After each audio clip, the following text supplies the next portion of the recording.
તાપી જિલ્લાના સોનગઢ નજીક દોશવાડા ખાતે વેદાંતા ગ્રુપ ઓફ ઇન્ડસ્ટ્રીઝ દ્વારા ઝીંક પ્રોજેક્ટ શરૂ કરવા માટે ગુજરાત સરકાર દ્વારા MOU કરવામાં આવ્યું છે, પરંતુ આ કંપની જો આ વિસ્તારમાં નખાય તો બુદ્ધિજીવીઓના મતે સમગ્ર તાપી જિલ્લામાં તે મહાવિનાશક પુરવાર થઈ શકે છે।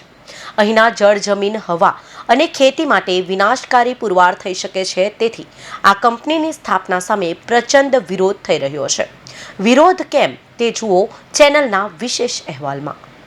તાપી જિલ્લો એવો ટ્રાઇબલ જિલ્લો છે જ્યાં પ્રકૃતિ પૂજક આદિવાસીઓ ખેતી અને પશુપાલન કરી પોતાનું જીવન ગુજારે છે। પ્રકૃતિ સાથે આનંદમય જીવન જીવતા આ વિસ્તારનો જાણે વિનાશ કરવાનો પ્લાન ઘડાઈ રહ્યો હોય છે। તે મહાવિનાશક વેદાંત ઝિંક પ્રોજેક્ટને અહીં સ્થાપના કરવાની કોશિશ કરવામાં આવી રહી છે। નોંધનીય છે કે ઔદ્યોગિક વિકાસ એ કોઈ પણ દેશ માટે જરૂરી બાબત છે, પરંતુ પ્રકૃતિ અને માનવજાતના ભોગે કે સંસ્કૃતિના ભોગે કરવામાં આવતો વિકાસ તે મહાવિનાશને નોતરે છે। કંઈક એવું થવા જઈ રહ્યું છે ગુજરાતના છેવાડે આવેલા આદિવાસી બહુલ વસ્તી ધરાવતા તાપી જિલ્લા સાથે, જેનો લોકો સખ્ત વિરોધ કરી રહ્યા છે।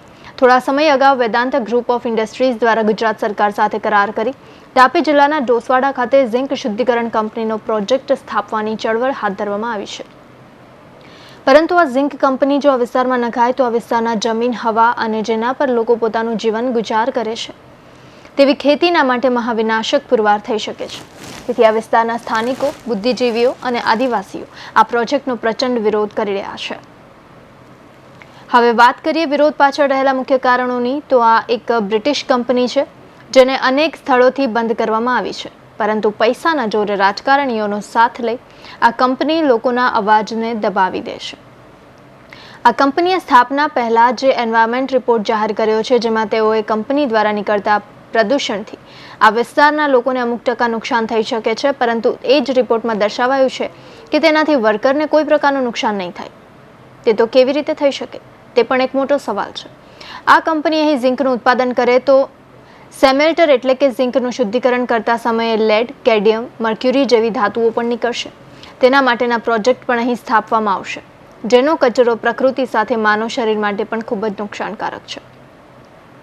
જ્યારે કે કંપની પોતાના એન્વાયરમેન્ટ રિપોર્ટમાં માત્ર સલ્ફ્યુરિક એસિડથી થતી અસરની જ વાત કરે છે કે જે તરત દેખાઈ આવે તેવી અસર છે, પરંતુ લાંબા ગાળે કંપનીમાંથી નીકળનાર કચરાના કારણે આ વિસ્તારના જળ, જમીન, હવા અને ખેતીને નુકસાન થશે તેની વાત એન્વાયરમેન્ટ રિપોર્ટમાં ક્યાંય પણ કરવામાં આવી નથી। અહીં શુદ્ધ ઝિંક બનાવવા માટે તેને ઓક્સિજન સાથે ગરમ કરવામાં આવશે, જેનાથી ઝિંક ઓક્સાઇડ અને સલ્ફર ડાયોક્સાઇડ છૂટું પડશે। સલ્ફર ડાયોક્સાઇડથી સલ્ફ્યુરિક એસિડ બનશે। અહીં મોટો ખતરો રહે છે કે સલ્ફ્યુરિક એસિડમાંથી સલ્ફર ડાયોક્સાઇડ ગેસ લીક થાય તો શું થાય? જો આમ થાય તો કોરોનામાં થયું તેમ લોકોનું ઓક્સિજન લેવલ ઘટશે। ભોપાલ ગેસ દુર્ઘટના જેવી મોટી જીવલેણ દુર્ઘટના તાપી જિલ્લામાં પણ ઘટી શકે છે અને હજારો લોકો મરી શકે છે। વેદાંતા કંપનીથી આ વિસ્તારને શું અસર થશે એના વિશે સૌપ્રથમ આપણે સુરેન્દ્રભાઈ ગાડેકર જે છે એમની પ્રતિક્રિયા જાણવાની કોશિશ કરીશું, જે પોતે એક પરમાણુ સાયન્ટિસ્ટ છે, પોતે PhD થયા છે, એમણે Indian institute of science Bangalore ખાતે જોબ પણ કરી છે અને એમનો ઘણો લાંબો અનુભવ છે। આપણે એમની પાસે જાણવાની કોશિશ કરીએ। जी, वेदांता कंपनी नो जो इतिहास है शू रह्यो छे? वेदांता कंपनी 2003 में लंदन में चालू हुई। ये एक ब्रिटिश कंपनी है, ये भारतीय नहीं है। ये हालांकि इसकी मालिकी भारतीय है। ये एक अग्रवाल परिवार है जिसके हाथों में ये कंपनी के ज़्यादातर शेयर्स हैं और ये 2003 में लंदन स्टॉक एक्सचेंज में चालू हुई। उन्होंने ढेर सारा पैसा वहाँ से उगाया। उसके बाद वो अलग अलग मेटल्स के धंधों में वो पड़ी है। इस कंपनी ने यानी, लेकिन इसका इतिहास ये रहा है इस कंपनी का कि ये एक तो सत्ता पक्ष और विपक्ष दोनों को मज़े से पैसा देती है और उनको उनके कुछ की पॉलिटिशियंस को ख़रीद लेती है और वो उनके वकील बन जाते हैं और उसकी वकालत करते हैं उस कंपनी की। कंपनी ने दूसरी बहुत सारी कंपनियों को ख़रीद लिया है बहुत सस्ते में। जैसे उदाहरण के लिए इन्होंने मद्रास एल्यूमिनियम कंपनी को पहले ख़रीदा, उसके बाद बाल्को यानी भारत एल्यूमिनियम कंपनी को ख़रीदा, उसके बाद ये हिंदुस्तान जिंक लिमिटेड को ख़रीदा। तो इस तरह से, जबकि हिंदुस्तान जिंक लिमिटेड वेदांत कंपनी से बड़ी कंपनी है, लेकिन उसको सस्ते में सरकार ने इनको बेच दिया है। तो इस प्रकार से ये कंपनी दूसरे कंपनीज़ को ख़रीद लेती है और फिर जो सरकार है उसका उपयोग करती है किसी भी जो प्रोटेस्ट होता है उसको कुचलने में।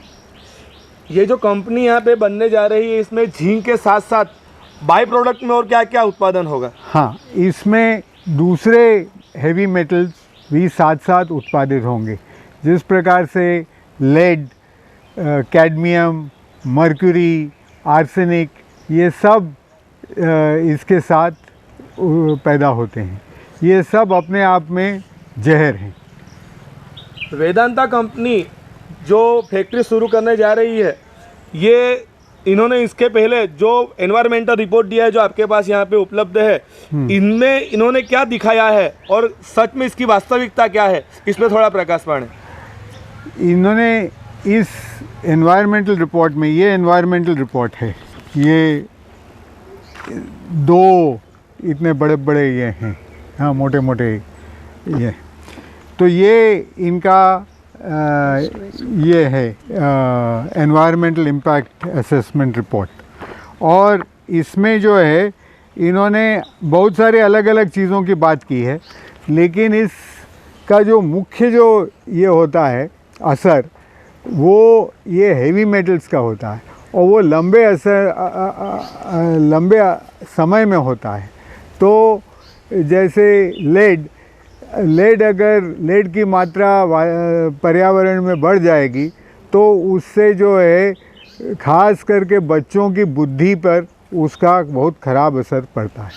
तो वो लेकिन लंबे समय में होगा।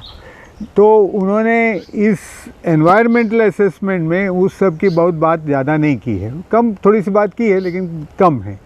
उन्होंने ज़्यादा जो खतरे दिखाए हैं वो जो साथ में बनने वाला सल्फ्यूरिक एसिड है, सल्फ्यूरिक एसिड और सल्फ़र डाइऑक्साइड का अगर रिलीज़ हो तो उससे क्या खतरा है, उसके बारे में इन्होंने इस रिपोर्ट में ज़्यादा चर्चा की है। जबकि ये जो असली जो उनके ये हैं लेड, कैडमियम, मर्क्यूरी, आर्सेनिक, इनके ऊपर कम भाव डाला है। શુદ્ધ ઝિંક બનાવતા સમયે લેડ એટલે કે શીશુ નામની ધાતુ પણ છૂટી પડશે, જે ઘન કે વાયુ સ્વરૂપે વાતાવરણમાં મિક્સ થશે, જેના કારણે લાંબા ગાળે જ્ઞાનતંતુઓ અને દિમાગ પર નુકસાનકારક અસર થઈ શકે છે। આ વિસ્તારના બાળકોનો આઈક્યુ લેવલ એટલે કે બુદ્ધિનો ગ્રાફ ઘટી શકે છે અને આવનાર સમયમાં બાળકો મંદબુદ્ધિના પણ થઈ શકે છે। તો આની મોટી જવાબદારી કોણ લેશે? આવું થાય તો આવનાર સમયમાં તાપી જિલ્લાનું ભવિષ્ય ખતરામાં મુકાઈ શકે છે। કેડમિયમ અને મર્ક્યુરી જેવી ધાતુઓ મનુષ્યના મૂત્રતંત્ર એટલે કે શરીરનો કચરો નિકાલ કરવા માટેની પદ્ધતિ પર નુકસાનકારક પુરવાર થઈ શકે છે, જેને લઈ કિડની પર પણ ખરાબ અસર થઈ શકે છે। મર્ક્યુરી ધાતુ હવામાં ભળે તો તેના કારણે અનેક પ્રકારના આંખોના રોગ પણ થઈ શકે છે। આ રીતે કંપની આ વિસ્તારના હવા, પાણી, જમીન, ખેતી માટે બધી જ રીતે ખૂબ જ નુકસાનકારક પુરવાર થઈ શકે છે। અહીંના લોકો તેના પર પોતાનું જીવન નિર્વાહ કરે છે, એવા પશુપાલન અને ખેતીને પણ આ ઉદ્યોગના કારણે મહાવિનાશક અસર થઈ શકે છે। અને જો આમ થાય તો સમગ્ર તાપી જિલ્લો વિનાશમાં મુખમાં ધકેલાઈ શકે છે। તેથી આ વિસ્તારના લોકોની માંગ છે કે જે કંપનીને વિશ્વના બીજા દેશો અને ભારત દેશના બીજા રાજ્યોમાંથી બંધ કરાવવામાં આવી છે, તેવી કંપની તાપી જિલ્લાના માથે મહાવિનાશક બોમ્બની જેમ નાખવામાં ન આવે। જે Vedanta group of company Doswada ખાતે સ્થાપવા જઈ રહી છે તાપી જિલ્લામાં, એ કંપનીના કારણે આપણે પ્રથમ જાણ્યું કે ભાઈ સાયન્ટિફિક રીતે શું નુકસાન થશે। હવે આપણે અહીં જે છે અમારી સાથે ડૉક્ટર સંઘમિત્રા દેસાઈ ગાડેકર, જે પોતે MBBS અને માસ્ટર્સ થયા છે, યુએસથી એમણે અભ્યાસ કર્યો છે અને ઘણા લાંબા સમયથી એક સામાજિક કાર્યકર તરીકે તેઓ કાર્યરત છે। ત્યારે આપણે એમની પાસે જાણવાની કોશિશ કરીએ કે વેદાંતા કંપનીના કારણે આ વિસ્તારના જે એન્વાયરમેન્ટ છે, જે પર્યાવરણ છે, એમાં હવા છે, પાણી છે, જમીન છે અને ખેતી જે છે એને શું અસર થશે? જી મેડમ, તમે જે પૂછ્યું કે કોઈ એમાં એવું છે કે કોઈ પણ મોટી કંપની જે ઇન્ડસ્ટ્રીયલ કંપની થાય અને એ લોકો જ્યારે બી કંઈ કાર્યક્રમ પોતાનો કરે તો એમાં કચરો તો પેદા થાય અને એ આ જે સ્મેલ્ટર થવાનું છે, ઝિંક સ્મેલ્ટર વેદાંતનું, તો જુદી જુદી દુનિયામાં જ્યાં જ્યાં સ્મેલ્ટર છે એને આધારે આપણી પાસે કંઈક જે રિસર્ચ થયા છે એને આધારે આપણે કહી શકીએ કે આવી વસ્તુ અહીંયા પણ થશે, કે આવી વસ્તુ અહીંયા થાય. તો એને આપણે આધાર માનીએ છીએ કે ચીનમાં, અમેરિકામાં, બીજી જગ્યાએ જે પેપર્સ આવ્યા છે તેને વિશે એને આધાર હું જે આજે કહી રહી છું એના આધાર એ છે. તો પહેલી વસ્તુ કે જે કચરો બહાર કાઢે તો કચરોને હવામાં તો ફ્યુમ્સ નીકળે. બીજું કે પાણી દ્વારા તમે પાણીમાં એનો નિકાલ કરો કે એને જમીનમાં ગાળો તો જમીન, આસપાસની જમીન પ્રદૂષિત થાય અને એ જમીનને કારણે શું થાય તેની વાત આપણે પહેલાં કરીશું. પછી એરને કારણે શું થાય તેની વાત કરીશું અને છેલ્લે પાણીમાંથી શું થાય તેના વિશે કરીશું. એક તો જમીનમાં જોવામાં આવ્યું છે, લોકોએ જોયું છે કે જે સ્મેલ્ટર્સની આસપાસ જે ખેતી કરેલા પાકો છે અને જે એમાં જે માપીને ઝીંક જોયું છે તે સ્મેલ્ટરની આસપાસ એને ઝીંકની માત્રા અને બીજા ભારી જે ખનિજ પદાર્થ છે જેમ કે લેડ, કેડમિયમ, એ બધાની માત્રા પણ ઘણી વધારે જે હોવી જોઈએ એના કરતાં વધારે જોવા મળી છે. અને આ નિકાલ કરવાને કારણે અને બીજું જમીન જે બગડે છે તેનું કારણ બીજું પણ છે કે પાણીમાં જ્યારે નાખી દેવામાં આવે તો પાણીમાં જે ઇન્સોલ્યુબલ ઝિંક છે કે જેના સોલ્ટ છે, જે ભારી છે, તે કાંપમાં બેસી જાય છે અને એ કાંપ લોકો પાણી ઓછું થાય ત્યારે ખેતી માટે વાપરતા હોય છે. અને ત્યાં પણ ખેતી ડોસવાડામાં આપણે જોયું છે કે લોકો એ કાંપને ખેતી કરે છે અને એમાં જે ખેતી થાય છે તેમાં પ્રદૂષણ જે જોવામાં મળ્યું છે તે કયા પાકમાં જોવા મળ્યું છે તો મુખ્યત્વે ડાંગર, મકાઈ અને તેલીબિયાઓ અને બીજી જાતના કઠોળ અને લીલી શાકભાજી, જે કે લોકો ખાલી ખેતીને રૂપે નહીં પણ લોકો પોતાના જીવન નિર્વાહ માટે પોતાના વાડામાં, પોતાના ઘરની આસપાસ કરતા હોય છે. જેમ કે ખાટી ભાજી છે, પાલક છે, વાળા ભાજી છે, તાંદળીઓ છે. આ બધું આપણે જાણીએ છીએ કે ગામડાના લોકો પોતપોતાનું બજારમાં લેવા જતા નથી, આ બધું પોતાની જાતે ઉગવી લેતા હોય છે. તો જે આસપાસની જમીન છે અને જે કાંપમાં જે ખેતી થાય તો તેમાં આ બધા પાકો પર વધારે નુકસાન જોવા મળ્યું છે. લોકોએ આધાર એના આપ્યા છે. બીજી વસ્તુ કે આ સમજાઈ ગયું કે આપણને નુકસાન જે થશે તે આ બધું ખાવાથી પણ થશે. માટીનું જે નુકસાન છે તે ખાલી આપણને જ નહીં, આપણા પશુ, આપણા ગાય, આપણી ભેંસો, આપણા બકરા, ઘેટા એ લોકોને પણ થશે. કેમ કે આ વિસ્તારમાં ડેરીનું કામ પણ ઘણું ચાલી રહ્યું છે અને એમાં જોવા મળ્યું છે કે હું પશુઓ વિશે પહેલાં કહી દઉં છું કે પશુઓના દૂધમાં ઝિંકની માત્રા કે આ હેવી મેટલ્સની માત્રા જ્યાં આસપાસનો વિસ્તાર છે એમાં વધારે જોવા મળી છે. પછી આપણે જો આવીએ તો હવા દ્વારા શું થાય છે અને હવા દ્વારા જે ફ્યુમ્સ નીકળે કે જે હવામાં નિકાસ કરવામાં આવે કચરાનો, તે કચરો હવાના જે બી ડિરેક્શન હોય એ રીતે ફેલાતો હોય છે, બરાબર. પણ મનુષ્યને જ્યારે શ્વાસ લેવામાં સીધો એની અસર પડે તો રિસર્ચ ઘણા બધા એવા મળ્યા છે કે જેમાં એક્યુટ મેટલ ડિઝીઝ થઈ શકે. એને કારણે ઘણા લોકોને એવા એક સર્વેમાં છે તે 100 જણનો સર્વે કર્યો જે લોકોને એક્સપોઝ થયેલા હતા, એમાંથી 70 જણા મરી ગયા, બરાબર. અને બાકીનાને તકલીફ તો થઈ પણ એ સારા બી થયા, બરાબર. તો આ રીતની અસર અલગ અલગ રીતે હવા દ્વારા આ આપણું ઝિંક ઓક્સાઇડ, ઝિંક ક્લોરાઇડ, એ રીતના જે એના ઝિંકના જે પદાર્થો છે તેનાથી થાય. ત્રીજી વસ્તુ જે હવા દ્વારા થઈ શકે અને જેનું એન્વાયરમેન્ટલ પ્રોટેક્શન વોલ્યુમ જે આવ્યું છે એમાં જે એ લોકોએ મેન્શન થોડુંક કર્યું છે, અને તે સૌથી વધારે કે જે સલ્ફર ડાયોક્સાઇડ નીકળશે ઝિંકના પ્રોડક્શન વખતે, એ સલ્ફર ડાયોક્સાઇડને લોકો સલ્ફ્યુરિક એસિડના રૂપે, તેજાબના રૂપે એને બાય પ્રોડક્ટના રૂપે બનાવવાના છે મોટું. તો એમાં શું થઈ શકે અને એમાં કેવી રીતના અકસ્માત થાય તો એ પર્યાવરણમાં આવશે, અને એને કારણે જે SO2 ગેસ છે, સલ્ફર ડાયોક્સાઇડ ગેસ, એને કારણે એકદમ શ્વાસમાં અને મ્યુકસ મેમ્બ્રેન, જે નાકની મ્યુકસ મેમ્બ્રેન, ગળાની મ્યુકસ મેમ્બ્રેન, એમાં ઇરિટેશન થશે ખૂબ, અને એની અંદર છે તે જલન, બળતરા અને ખજવાળ. એટલે જે કોરોનાના કારણે અત્યારે લોકોને જે ઓક્સિજન ઓછું થઈ રહ્યું છે એના કારણે જે મૃત્યુ થઈ રહ્યા છે એવા ઘણા બધા થઈ શકે. એવું પણ થઈ શકે.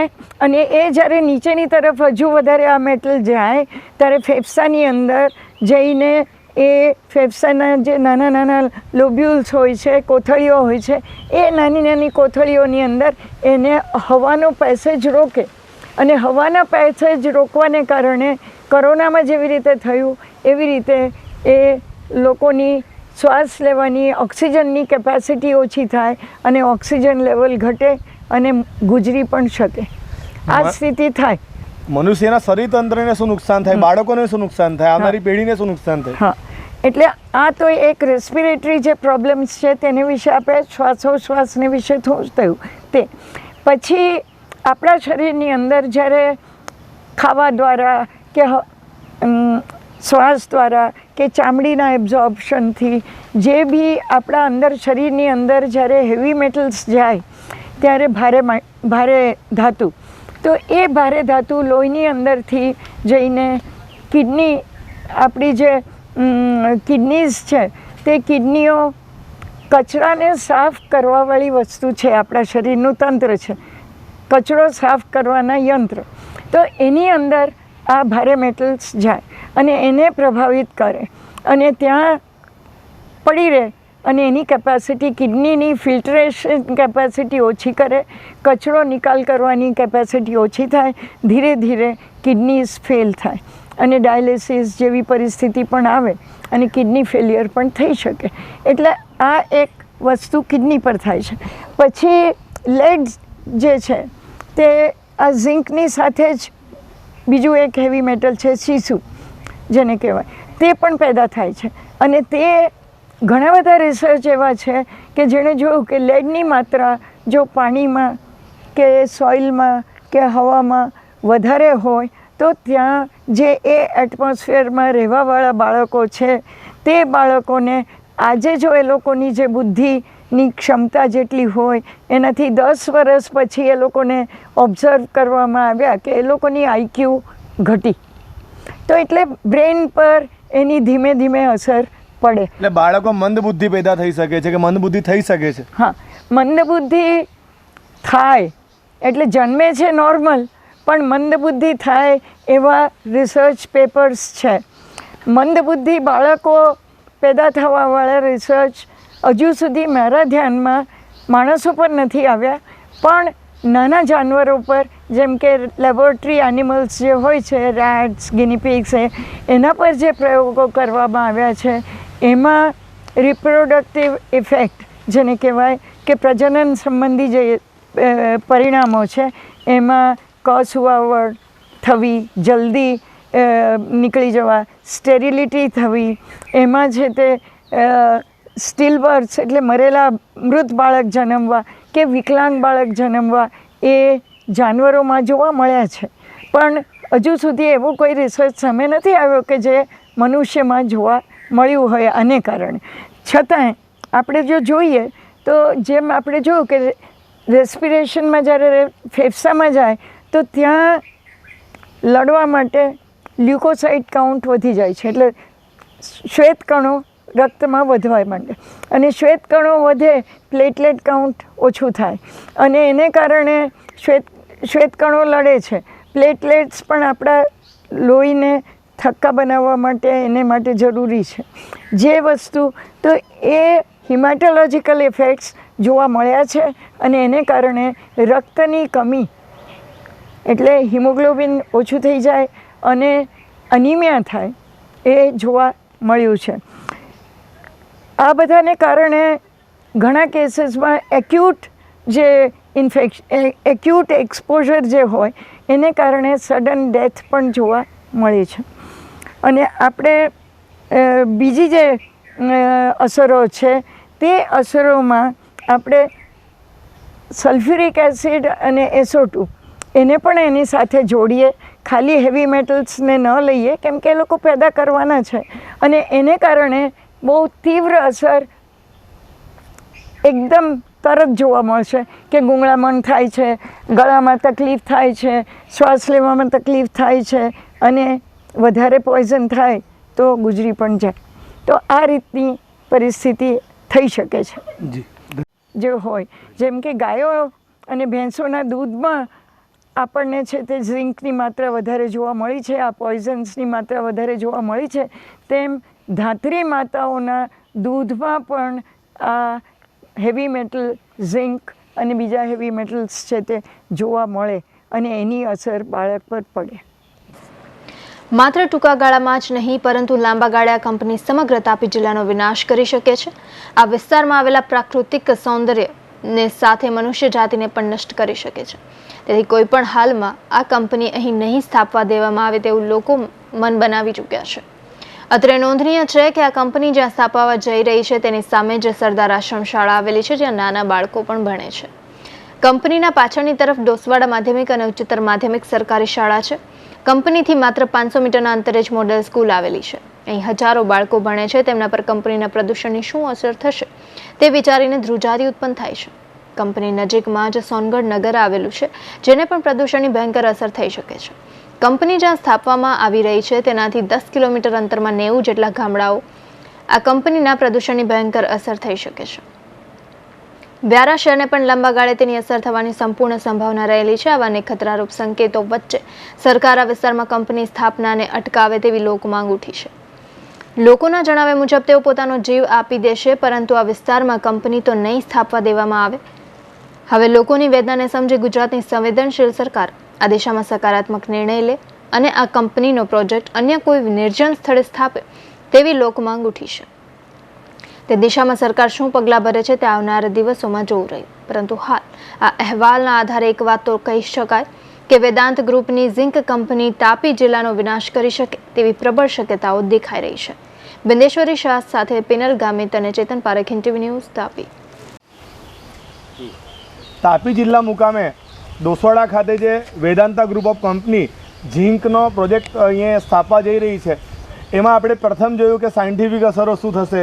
બીજું જોયું કે હવા, પાણી, જે વાતાવરણ છે, જે જમીન છે, જે ખેતી પર શું અસર થશે. અને ત્યારબાદ હવે આપણી સાથે અહીં ડૉક્ટર સુરેશભાઈ ચૌધરી જે અહીંના સ્થાનિક જ છે, આ વિસ્તારના જ, એ આપણી સાથે ઉપસ્થિત છે, જે પોતે વ્યવસાયિક સર્જન છે. આપણે એમની પાસે જાણવાની કોશિશ કરીએ કે ખરેખર હવે આ પ્રોજેક્ટ જો અહીંયા સ્થાપવામાં આવે તો આનાથી સામાજિક અસરો શું થશે. જી સર. ઝિંક સ્મેલ્ટર યુનિટથી આ એરિયામાં જે વસ્તી રહી છે, મોટે ભાગે આદિવાસી છે, એમના સામાજિક જીવન પર ખૂબ મોટી અસર થશે. એમનું કલ્ચર, એમનું જીવન જીવવાની પદ્ધતિ, એમાં પણ મોટો ઔદ્યોગિકરણને કારણે આજુબાજુના લોકો આવશે. એની મૂવમેન્ટના હિસાબે એમની જે જીવનશૈલી છે એના પર એમના જન્મ, મરણ, એમની વિધિઓ અને જે જીવનથી આદિવાસી જીવી રહ્યા છે એના પર ખૂબ મોટી અસર થાય એવું વર્તાઈ રહ્યું છે. ઇન્ડસ્ટ્રીનો જે ફાયદો થશે થોડા ઘણા લોકોને, પણ એનાથી વધારે નુકસાન એમનું જીવન શૈલી પર થશે. એના કારણે આ સંસ્કૃતિ વિનાશ થઈ શકે લાંબા ટાઈમે એવી પરિસ્થિતિ નિર્માણ થાય એવી શક્યતા છે. અને એના કારણે ટૂંકા સમયના લાભ કરતાં લાંબા સમયે આ એરિયાની જે વસ્તી છે મોટે ભાગે ખેડૂત છે અને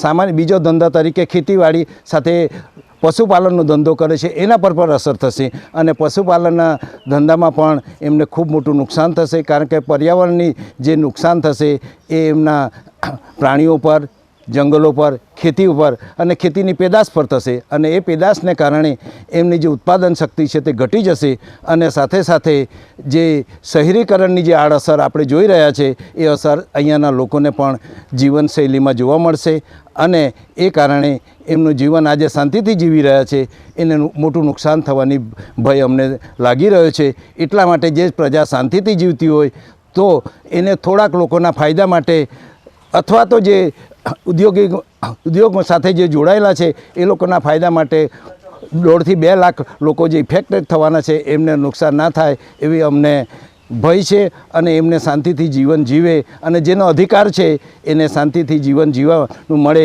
એવી અમારી લાગણી છે અને એ જ કારણે અમે આ પ્રોજેક્ટ આ એરિયામાં નહીં આવે એના માટે વિરોધ કરી રહ્યા છે અને લોકોને શાંતિથી જે જીવન હમણાં જીવી રહ્યા છે સુખીથી એમને જે પોલ્યુશન નથી અથવા ઓછામાં ઓછું પોલ્યુશનથી આ જીવનનું નિર્વાહ રહ્યું. કારણ કે લાઈફનો હેતુ ફક્ત સારી રીતે જીવન, હેલ્થ ઇઝ વેલ્થ, એ જો નહીં સચવાતું હોય અને ઇકોલોજી અથવા ઇકોસિસ્ટમ પણ આના કારણે ખોરવાવાની છે તો એ કારણે અમારા અહીંયાના લોકોને જે 10 કિલોમીટરના રેન્જના એરિયાને જે ઇફેક્ટ થવાની છે એ ખૂબ મોટી છે અને એનો અંદાજો આજે લગાડવો અઘરો છે.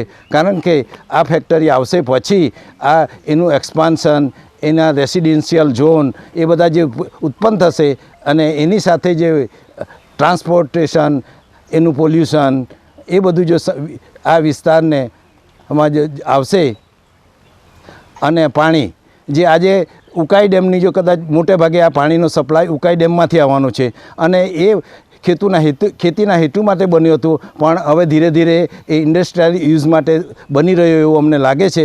તો ભવિષ્યમાં અમારે જે ખેતીની જમીન છે એને પણ નુકસાન થશે, અમારે પિયતની સગવડો ઓછી થશે અને અમે ઇન્ડસ્ટ્રીયલ ઝોનમાં આવી જઈશું એવું લાગી રહેલું છે. એટલા માટે અમારે આ પ્રોજેક્ટ માટે વિરોધ છે અને અમને શાંતિથી જે શિડ્યુલ એરિયાના લોકો છે એ જીવન જીવે અને સારું આયુષ્ય ભોગવે અને એમની કલ્ચર, એમની જીવન જીવવાની પદ્ધતિ, કારણ કે આદિવાસીનો જો આ સરકાર અથવા તો કોઈ પણ દુનિયાનો દેશ સાચવશે નહીં, એ કલ્ચરને સાથે તો કોએક્ઝિસ્ટન્ટ રહેવાનો થશે, સિમ્બોસિસ નુકસાન થશે અને એના કારણે ગ્લોબલ પર પણ અસર થશે.